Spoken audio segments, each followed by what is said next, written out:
আমার অনেক ইচ্ছা ছিল ছোটকাল থেকে আমার আব্বা আম্মু মাদ্রাসায় ভর্তি করাবে। হ্যাঁ, আমাকে মাদ্রাসায় দেওয়ার পর উস্তাদরা মেহনত করে অনেক সাধনা করে আমাকে এই পর্যন্ত আনছেন।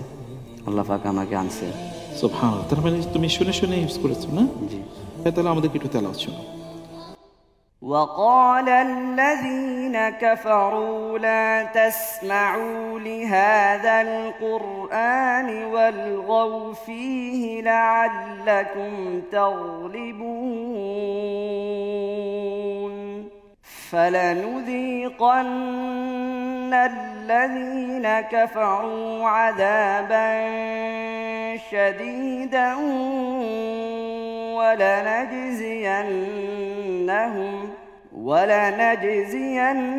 ولنجزينهم أسوأ الذي كانوا يعملون।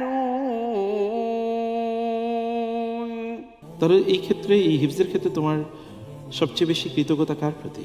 সর্বপ্রথম আল্লাহর শুকরিয়া, হ্যাঁ, তারপর উস্তাদের উপরে কৃতজ্ঞতা প্রকাশ করি। তাই না? তাহলে ওস্তাদের জন্য একটা দোয়া করো তো।